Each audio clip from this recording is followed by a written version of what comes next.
chegar aí. Já é 8 horas, né? Nossa, sempre dizia, a gente nunca começa nem 7h59 nem 8h01. É 8 horas. Então, queria convidar o pessoal da CIPA aqui na frente.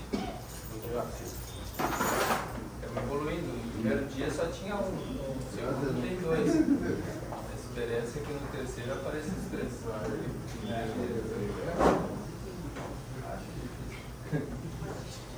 Bom, guris. Então, hoje todo mundo bem uniformizados aí. Quero agradecer aí a colaboração de todos, tá? Então, esse ano fizemos diferente, né? O pessoal da CIPA deu a ideia aí de fazer uma camiseta, de entregar para vocês uma garrafinha de água aí. E para poder divulgar ainda mais a importância aí desse encontro, né? Que é a Semana Interna de Prevenção do Acidente do Trabalho. Então, mais do que nunca, né? Essa semana, vamos fazer tudo certinho, né? Pelo menos lá no fundo, lá, os juízes receberam treinamento no sábado, referente ao trabalho em altura, todo mundo usando o cinto certinho. É isso aí, primeiro no início é incômodo, né? Mas até o cara se acostumar, só vai. Ontem até tava um lá da Carnilute, né? Todo cheio de capacete, não sei o que, tá, mas nem precisa estar usando, a gente se acostuma. Né? No início ali é incômodo, mas depois só vai. Então, pessoal, segundo dia, então, só alguns recados também para dar. Hoje, no final do dia, a gente vai ter aquele treinamento sobre sistema de freio ali, o pessoal vai vir direto o pessoal da Master, tá? Lá de Caxias, Master e Frase, vou estar aí.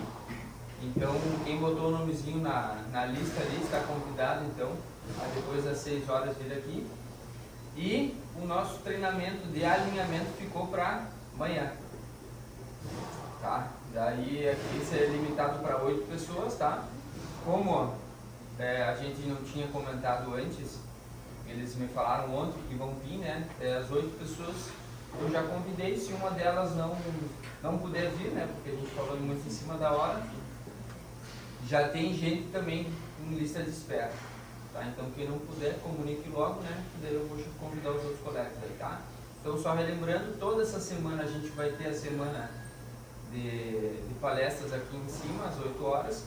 E no final do dia, hoje e amanhã, nós vamos ter treinamento. Tá bom? Segundo dia, a gente vai falar um pouco sobre primeiros socorros, né? Isso. É isso aí. Como é que é o nome mesmo? Marco.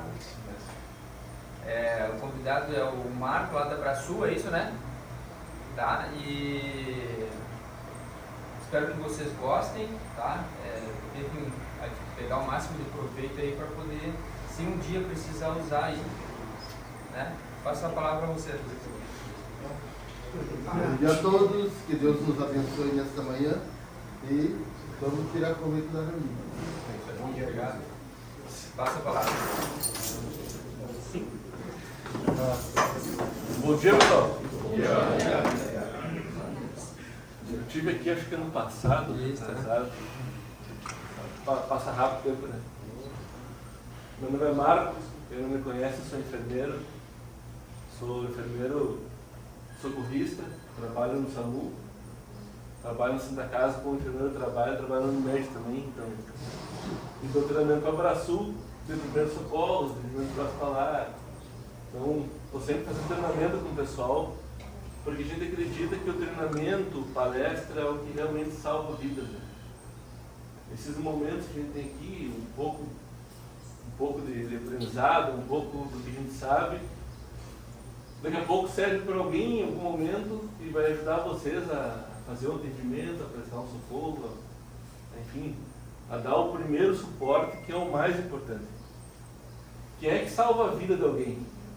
É quem está do lado. Essa é a pessoa que salva.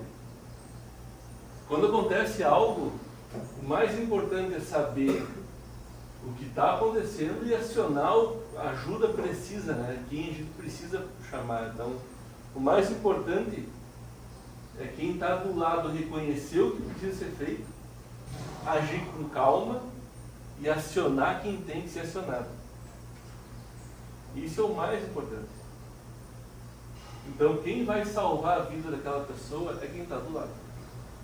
Então, quanto mais pessoas tiverem conhecimento do primeiro socorro, quanto mais pessoas tiverem um conhecimento do que fazer naquele momento, ou simplesmente pedir uma ajuda, ligar para o bombeiro, ligar para o SAMU, ligar para a polícia. Né? Quanto mais pessoas tiverem esse conhecimento, mais rápido o socorro vai chegar para aquela pessoa, enquanto vocês estão prestando os primeiros socorros, e mais chance que aquela pessoa vai ter de sobrevida. Ou melhor vai ser aquele atendimento. Então, por isso que é importante esses momentos, assim, de parar um pouco o trabalho, parar um pouco e conversar sobre primeiros socorros. Conversar sobre... Eu que trabalho, fazem 14 anos que eu trabalho como socorrista. Mas eu comecei a trabalhar como socorrista em 2006. Trabalhei 9 anos no pronto-socorro aqui da Santa Casa. Todos os dias chega alguém no pronto-socorro, ou praticamente todos os turnos chega alguém com alguma gravidade que poderia ter sido, vamos dizer assim, atenuada se alguém tivesse prestado o primeiro socorro no local. Ou prestado primeiros socorros de maneira mais adequada. As pessoas chegam em óbito, chegam machucadas, chegam fraturadas. Às vezes chegam piores porque o socorro foi mal feito. Isso é bem comum. As pessoas chegam com mais gravidade porque o primeiro atendimento foi mal feito. E não é culpa de quem fez. Ela não sabia fazer. É culpa, né, de uma sociedade que não ensina, a gente não tem essa cultura de treinamento, as crianças não aprendem na escola. A mídia ensina errado, o que dá na TV normalmente não está educando, está estragando a educação, né? Está ensinando errado o que a gente aprende em programas de TV sobre saúde. E tem alguns programas bons, mas tu vê que tem muita informação ruim sendo passada, ensinando as pessoas errado. As pessoas acham que é o certo, fazem coisas e às vezes acabam fazendo de maneira errada, acabam causando um dano maior àquela vítima. Às vezes menos é mais, né? Às vezes tu achar que vai fazer algo de bom vai acabar prejudicando. Então, às vezes, somente verificando a cena, acalmando as pessoas, chamando socorro, não tocando na vítima, às vezes já é um baita do atendimento. Então, o que a gente precisa ao prestar o atendimento do primeiro socorro? Qual é a primeira coisa que a gente precisa ter? Quem sabe responder? Calma. Quem falou? Calma. Então, a primeira coisa que você não precisa ter para fazer um atendimento adequado ou para acalmar uma vítima que sofreu é passar calma. Não adianta chegar desesperado assim, calma, cara, calma, por favor, calma. Aí tu tá desesperado tentando passar calma para alguém. E aí tu tá nervoso, tu vai causar um dano, tu vai fazer o procedimento errado, vai pegar o cara, botar na garra, bota no ombro, arrasta de qualquer jeito, te coloca em risco. E quem vai prestar o primeiro atendimento, às vezes se coloca em risco, às vezes quase sempre. Quais são os riscos que vocês vão se colocar em contato com sangue, vão se colocar em risco em algum local que estava perigoso. Então, o cara sofreu um choque elétrico, tu não verificou a área, foi lá e agarrou o cara para tirar o cara dali. O que vai acontecer? Vai ficar junto. Ou alguém está se afogando, está lá se debatendo, tu mal sabe nadar e entra para tentar socorrer o cara que está se afogando. O que vai acontecer? Vai ter que puxar para dentro d'água. Vai morrer junto. Ou uma área que tem fumaça. Tem alguém desmaiado com uma área que tem fumaça, tem gás. Vocês vão entrar correndo para tirar alguém. O que vai acontecer? Vão virar mais uma vítima. Então, visualizar o perigo com calma e identificar o que a gente pode fazer naquela cena. O que a gente pode, onde a gente pode atuar. É comum, há uns anos atrás atendi uma família inteira que morreu eletrocutado. Um foi tentando tirar o outro. E morreu todo mundo. Morreram 4 pessoas eletrocutadas. Um foi ajudar o outro. Já vi também que morreram 5 pessoas afogadas, porque um foi ajudar o outro. Então, às vezes, na ânsia da gente querer entrar, querer fazer alguma coisa, a gente acaba se colocando em risco. Então, isso acaba... Todo mundo tem família, todo mundo tem que voltar para casa, né? Então, a gente também tem que estar visualizando o perigo e entendendo o que está acontecendo. Então, o mais importante é ter calma. E é difícil manter calma, não é fácil. Socorristas experientes, eu já vi entrar em desespero. Dependendo da cena, o que tira a calma de vocês no atendimento? O que vocês tirariam mais a calma de vocês se vocês se deparassem com alguma coisa dos meus socorros? O que tiraria mais a calma do senhor? A pessoa gritar, a pessoa, socorro, socorro, eu estou apertado aqui embaixo da carreta, aqui, ó, socorro, vem alguém me ajudar. Entendeu? O que tiraria mais a calma? Ah, é difícil. Eu é criança. Falo para vocês que quando eu vou atender criança já não é um atendimento mais tranquilo para mim. Eu já não consigo ter um discernimento já altera já os protocolos que eu tenho, que o grupo utiliza na minha cabeça, já dá uma alterada, já dando, a gente foca nas crianças, né? Mas quando alguém está gritando, como o senhor falou, sempre que eu chego num local que alguém está gritando, me dá um alívio. Para mim, a melhor coisa que tem é que a gente gritando. Porque está gritando, está com a via aérea boa, está sentindo dor, está consciente, está com sinais vitais adequados. Aquela pessoa que está gritando, está pedindo socorro, normalmente essa pessoa não está tão grave. O que me preocupa é as pessoas que estão quietas. O que me preocupa é o silêncio. Que nem criança. Quando eu vou atender criança, a criança está gritando, chorando, me dá um alívio na hora. Quanto mais a criança grita, mais feliz eu fico. Por isso, dá para estar bem. Criança que me preocupa é a criança que está quieta. Então a gente se preocupa quando visualiza alguém que está quieto, ou está respirando mal, ou está respirando com dificuldade, ou está comatoso, está em coma, não responde, tu chama o cara, não responde. Isso é um atendimento grave. Tá? Então, assim, são mudanças de visual que identificam quando a gente chega no local, o cara está gritando, berrando, por favor, me ajuda, pede, me ajuda. Aí tu já fala, fica tranquilo. Já sabe que o cara, normalmente, essa vítima não tem uma gravidade, ou no primeiro momento não está tão grave. Claro que essa vítima pode evoluir, ela pode ter uma evolução no quadro. Então as vítimas evoluem, né?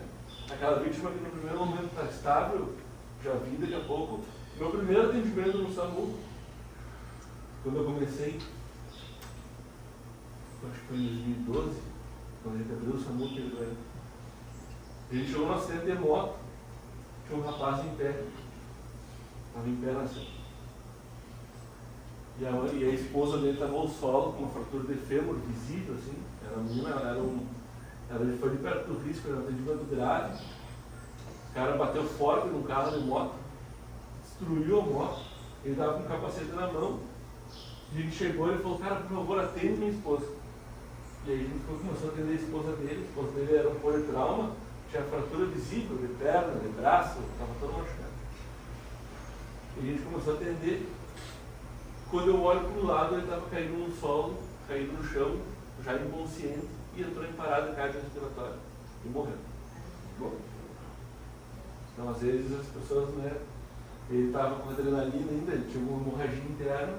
Quando a gente chegou, ele estava em pé ainda na cena com adrenalina, mas daqui a pouco ele afundou, entrou em choque e acabou morrendo. Os dois foram na hora. Então, assim, nem sempre aquela pessoa que está ali de pé também tem que ficar de olho em todo mundo que passou assim. Tá? Então, isso tudo que eu estou tendo uma introduçãozinha só para dizer assim, ó, mantenham a calma. Visualizem a cena com calma. Eu não consigo ficar calmo, eu entro em pânico mesmo, não sou assim. Chama socorro. Porque vocês vão acabar errando, vão acabar se colocando em risco, vão acabar sofrendo vão virar mais uma vítima. Tem gente que não consegue. Também, meu pai fez sangue na época. Né? Quem que não pode ver sangue? Certo? Tem gente que não pode ver sangue. Tem Os gente barbados ficam tudo quieto aqui, ó. Eu aposto que mais da metade não pode ver sangue. Eu ia dizer, tem gente aí que sabe que não ergueu a mão. Os homens são bem mais fracos mesmo, mas a gurizada chega lá, acha que é fora. Ela chega na hora, ficam brancos demais. É assim. Lá no pronto-socorro, quando chega com corte, a diferença é assim, as mulheres chegam machucadas bem tranquilas. Ah, me machuquei aqui, mas me ajuda. Aí chegam os caras com os cortes internados no dedo, enrolado numa toalha, pálido, gritando, chutando porta, dizendo que vou morrer. Aí tu começa a tirar a toalha assim, tu fica procurando o corte, cadê o corte? Tu vai tirando assim, tu vê um cortezinho internado no dedo. Esse é o comum. O sexo forte não é o homem. Isso na prática, assim, é do dia a dia. E já falando nisso, pessoal, quando a gente se corta, o que a gente faz? Quem sabe me dizer? Vamos começar com um corte pequeno. Lava como na torneira. Eu lavo em primeiro lugar na torneira e passo o sabão. Em casa eu tenho aquele sabão verde da Argentina, que é o melhor sabão que tem. Para cicatrizar, não é mais melhor.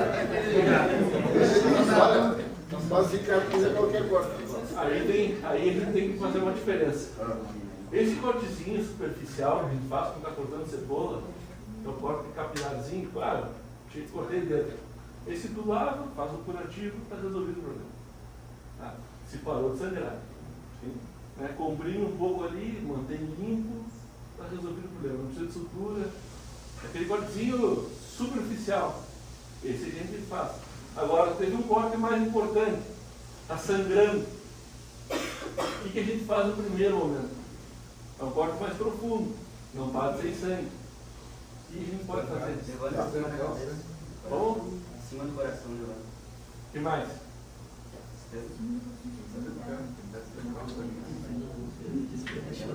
Existe uma técnica, tu faz assim, tu levanta acima do coração. Isso é fato. Funciona. Mas sozinho não funciona. Tu tem que fazer em conjunto com outra coisa, que é comprimir o local. Então, eu cortei meu braço.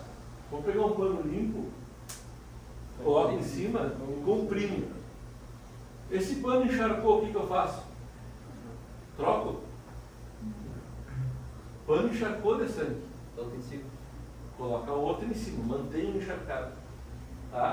É importante a gente fazer compressão no local. Uma compressão. Não é comprimir 1 minuto e tirar o braço. É ficar comprimindo até parar o sangramento. Porque senão não vai adiantar. Comprime. Tranquilo? Existe uma diferença assim. Tem 2 tipos de sangramento. O sangramento que é um sangue mais escuro, que ele é abundante. É um sangramento que assim, tu vê que vai escorrendo sangue lentamente, mas vai sangrando. E esse é um sangramento mais fácil de controlar. E tem o sangramento arterial, que é um sangramento com um sangue mais vivo, pulsante. Na veia. Esse pega uma artéria. A veia é um vaso que o sangue volta para o coração, né? É de retorno, é um sangue mais lento, e a artéria é que o coração está pulsando para os órgãos. Então, quando pega uma artéria, é um sangue vivo, e ele esguicha. Esse sangramento, pessoal, se vocês se depararem com o sangramento arterial, estanque o mais rápido possível, porque esse sangramento pode levar a vítima a óbito assim, o cara tem choque hipovolêmico e não vai estancar tão fácil. Então existem 2 diferenças. O sangramento venoso é um sangramento assim, sangue escuro, está escorrendo, comprime o local. Não funcionou, levanta o braço. Não funcionou, comprime, faz um torniquete, 2 dedos acima, pega uma corda, pega um pano, ata, gira, vai girando até estancar. Isso vale para sangramento arterial. Está um sangramento abundante, estão trabalhando ali, cortou a perna, jorrou sangue para tudo que é lado. O que vocês vão fazer? Torniquete. Torniquete salva vidas. A gente tem torniquetes táticos que a gente utiliza. Não tem torniquete. Pega um pedaço de borracha, amarra, vai girando pega um pedacinho de madeira, ata e vai girando até parar o sangramento. Ou pega uma corda, faz a mesma coisa. Cinto, só que o cinto assim, não, vou dizer para vocês que o cinto ele não vai garrotear como tem que ser. Então tem que ter muita força para fazer uma roda numa pedra para poder funcionar. Tem que chinchar bem. Consegui estancar, fiz o torniquete, aciona o socorro. Ou leva para o socorro. Bota no carro e leva esse tipo de sangramento, pessoal.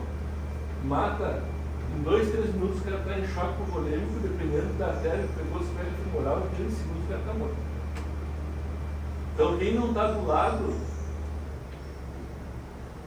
se tu não estiver do lado da pessoa, o cara está sozinho e se cortou, se o cara não conseguir chamar ninguém, em 30 segundos ele está inconsciente e em 1 minuto ele está morto.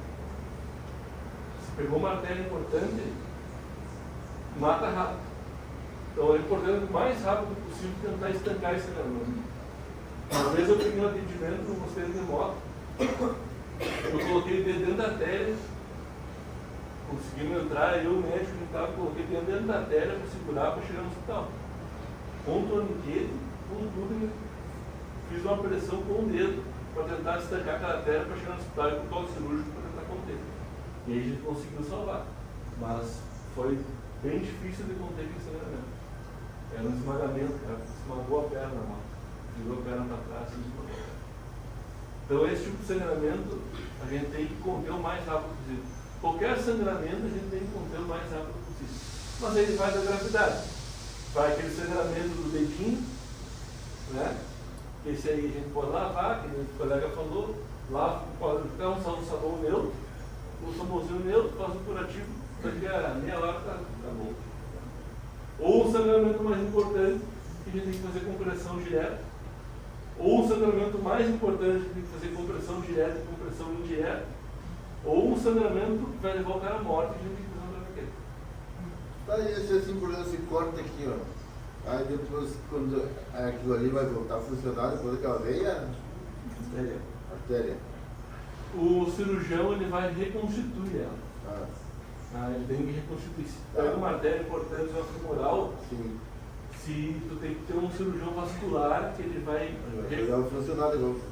Vai ligar ela de volta. Nessa é a mangueira, né? A mangueira ligar. cortou a mangueira, aí tu vai ter que ligar ela de volta. Se tu não consegue, por exemplo, uma artéria importante que nem a femoral, não consegue conectar ela de volta, provavelmente ela perde a perna. Isso aí, ó, viu? Aí perde a perna. Perde a perna porque imagina a importância. o vaso que está irrigando a sua perna, Claro. vai perder a função. Perder a função, Então vai perder a perna. Então, uma tia minha vez estava limpando um telhado da igreja, porque eles estavam limpando e quebrou o telhado, ela deu com a perna e cortou aqui assim. E a artéria ficou exposta. Ela, por 1 milímetro, ela não morreu. Porque chegou lá no hospital, ainda a gente foi ver, estava a artéria pulsando assim, aberta. Ficou toda a artéria exposta, ela por 1 milímetro de uma limpeza ficou não morrendo. Ia morrer, ela estava em cima do telhado. Isso sangrou bastante. Então toda vez que a gente se deparar com sangramento, pessoal, a gente tem que conter aquele sangramento. Então assim, usem pano limpo. Eu não tenho luva, o que eu faço? Eu não tenho como estancar esse sangramento. Não tenho luva, vou botar minha mão no sangue. Usa um saco plástico, bota na mão, pega um pano, faz a proteção da tua mão, coloca em cima. Se tua mão está íntegra, se tu não tem lesão, não tem ferida, não tirou cutícula, é muito difícil pegar alguma coisa com contato direto na mão. Tá? É bem difícil. Então, se é um familiar meu, não me preocuparia nesse primeiro momento. Agora, eu não conheço a pessoa, tome cuidado, tá? Então, se tu não sabe o que as pessoas têm, então saquem a mão, protejam a mão de vocês, não toquem diretamente no sangue. Mesmo sendo muito difícil, é comum lá no hospital, ou no SAMU, a gente está trabalhando, lá, a luva rasga e a gente suja a mão de sangue. É bem comum. Mas se a mão está íntegra, lava a mão, não tem problema, não vai pegar nada.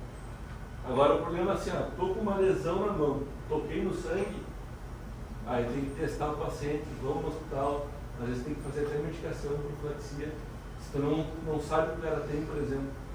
Então se cuida, né? Então é importante consultar, você tem que tomar remédio por um mês.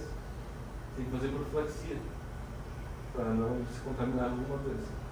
Então se tiver, ou espirrou sangue no olho, espirrou sangue dentro da boca de vocês, sempre vão consultar porque para não ter risco de pegar alguma doença. Tranquilo? Se eu me deparo com alguém inconsciente, então a gente precisa estar trabalhando. Como é que é o nome do seu? Manuel. O seu Manuel, vira o Manuel no chão. Está caindo no chão. O que eu vou fazer? A primeira coisa é você está respirando e você tem pulsação. O que mais? Deita aqui, seu Manuel. Chão. Morre. Bel. Me deparei que o seu Manuel está inconsciente. Primeira coisa que eu vou fazer com o seu Manuel. Primeira coisa é dizer se a cena está segura. Tá? Então eu chego, examino o local para ver se não tem fio. Né? Por que ele caiu? O que aconteceu? Porque senão vamos tornar mais uma vítima. Imagina se eu chego que ele está electrocutado. Ele está recebendo descarga elétrica ainda. Vou colocar a mão nele. Eu fico justo.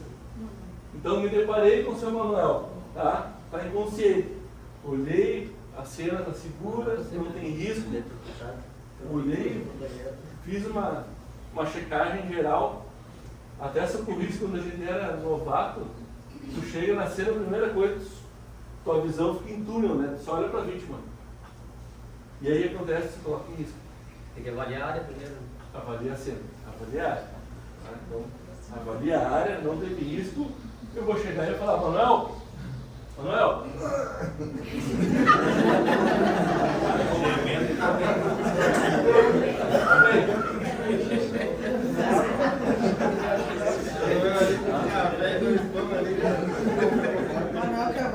então a primeira coisa que eu vou fazer é checar se ele responde. Então isso que eu vou fazer, eu vou chamar ele, ó. Daniel.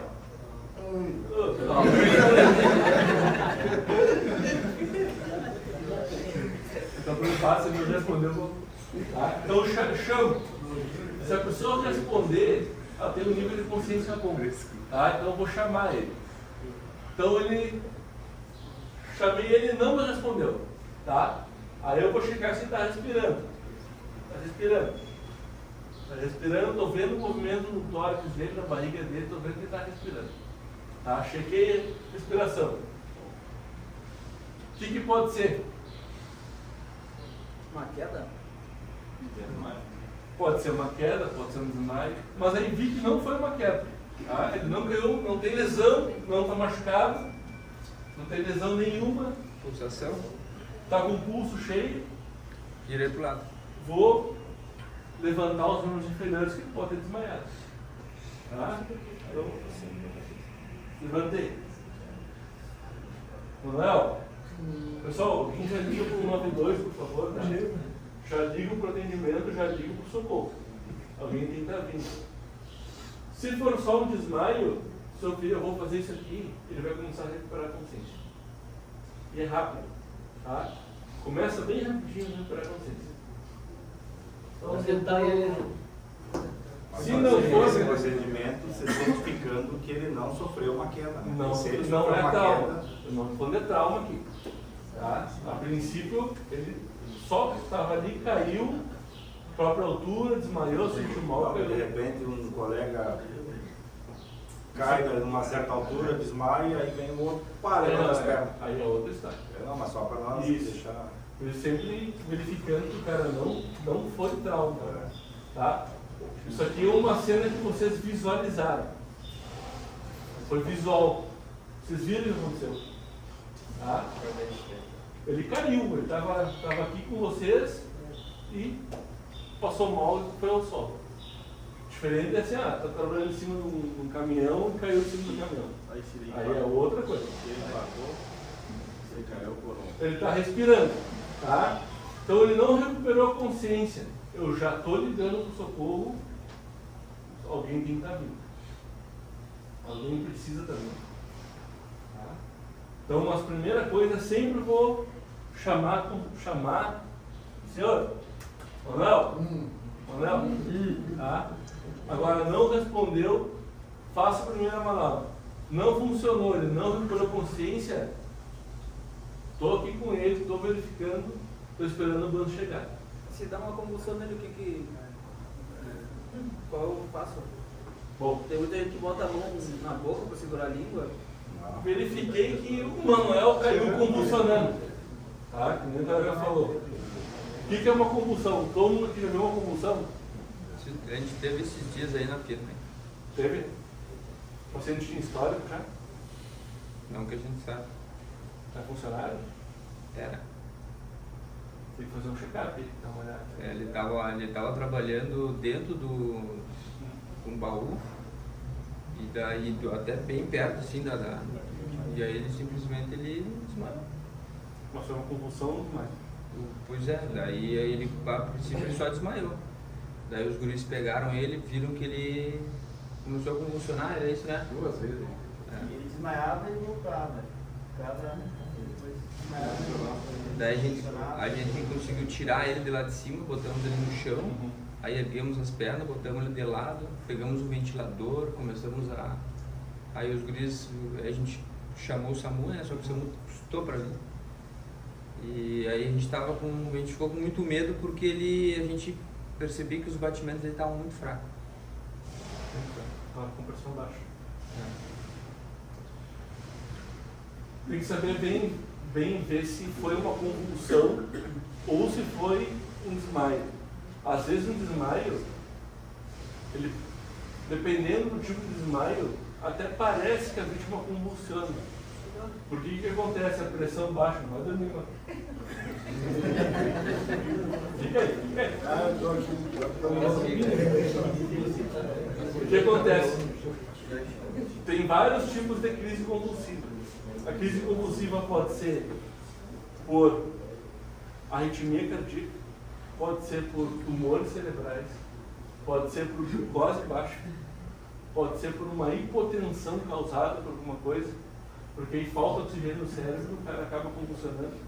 Nunca é algo assim light. Era um dia muito quente, tinha feito, sei lá, 30 e não sei quantos graus. E estava fechado. Estava num lugar fechado. Não estava fechado, ele estava do lado da porta. Mas daí depois, mais tarde, a gente descobriu que ele tinha tomado um café muito forte.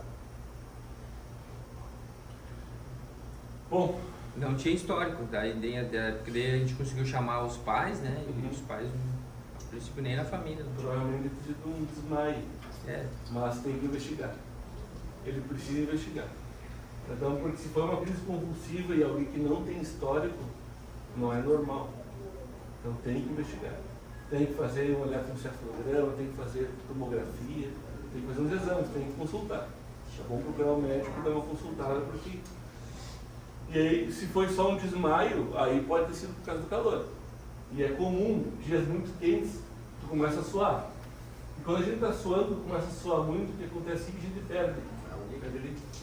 perde líquido, principalmente sal, então sódio, perde potássio, perde eletrólitos, né? Então tu começa a perder líquido. Começa a perder líquido, tua pressão começa a cair. A pressão começa a cair e começa a chegar menos sangue no cérebro. E aí tu apaga. E aí pode ser que tenha acontecido. Fala, Guilherme. Cara, ele vai desmaiar com o olho aberto? Pode. E treme? No começo, sim. Quando falta oxigênio no cérebro,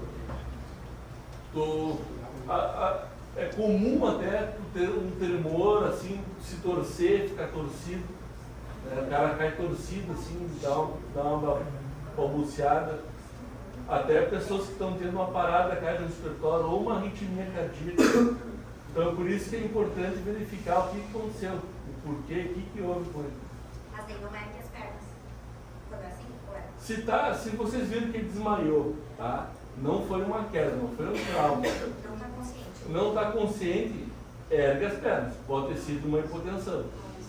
E se estou associando um dia quente, está calor, está muito quente aqui dentro.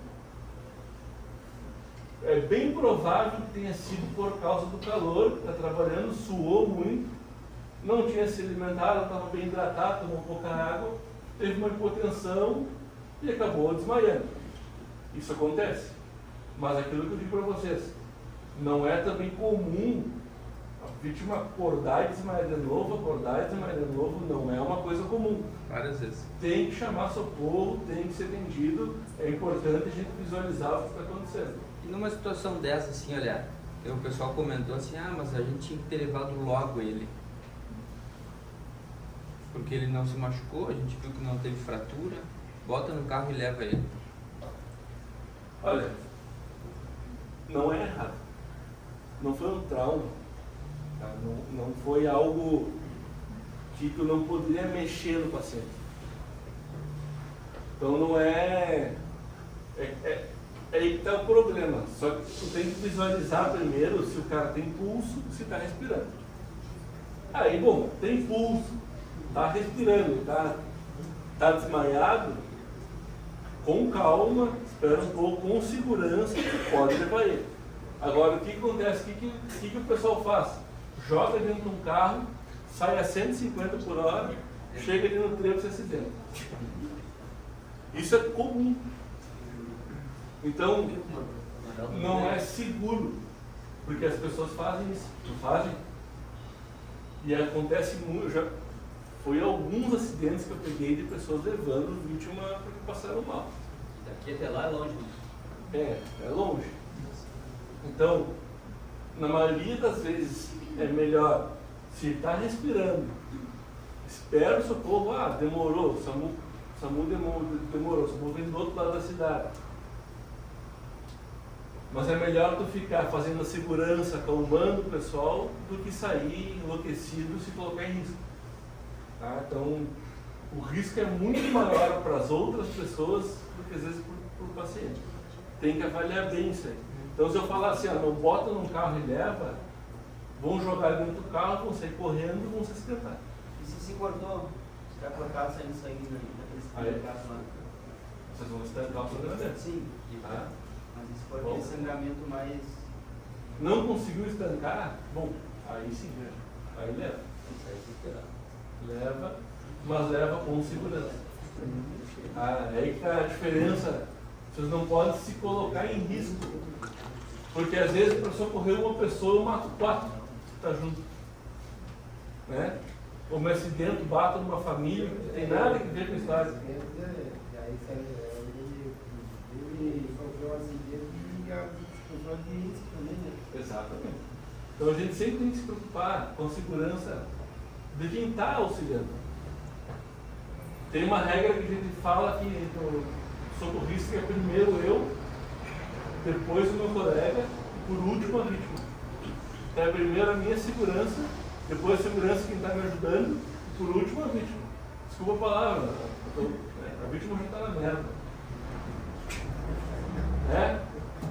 Eu não vou me colocar quem está em volta, em risco desnecessário pela vítima. Eu vou fazer o melhor que eu posso pela vítima. Mas ser herói, é certo que o herói ou vai para o cemitério ou vai para o hospital. Porque o herói ele vai fazer algo inconsequente, errado, vai se colocar em risco e ele vai acabar sofrendo um dano também. Ou aquele cara que entra dentro do incêndio para salvar alguém. Acontece bastante. Acontece bastante. É comum. Na hora do desespero. O primeiro socorros não é ato heróico, tá? O ato heróico é quando se coloca em risco. O primeiro socorros a gente atende e faz o melhor que pode para a vítima sem nos colocar em risco. Não tem que tomar muito cuidado. Agora a vítima convulsionou. Eu estou vendo a vítima convulsionando. O que eu faço? Você pode me ajudar? Só faz uma proteção na cabeça dele. A gente vai pegar e vamos lateralizar, tá? Vamos botar de lado. Só segura para não bater a cabeça. Botei de lado. Tá? Fiz uma proteção. E vou manter ele assim até ele parar de convulsionar. Coloca alguma coisa na boca dele. Tenta agarrar a língua. Não? Não. Sim ou não? Não. Ele vai engolir a língua. Engole o dedo. Se vocês colocarem a mão dentro da boca do paciente que está convulsionando, duas coisas podem acontecer. Ou vocês vão perder o dedo. Mas não dá pra perder o dedo. Vão perder o dedo. Ou vocês vão prejudicar a respiração do paciente. Ainda mais. Vão causar um dano no paciente. Ó, botamos ele de lado, a saliva que está saindo, ela vai sair, né? Ele não vai se engasgar com a própria saliva, porque produz muita saliva convulsiva,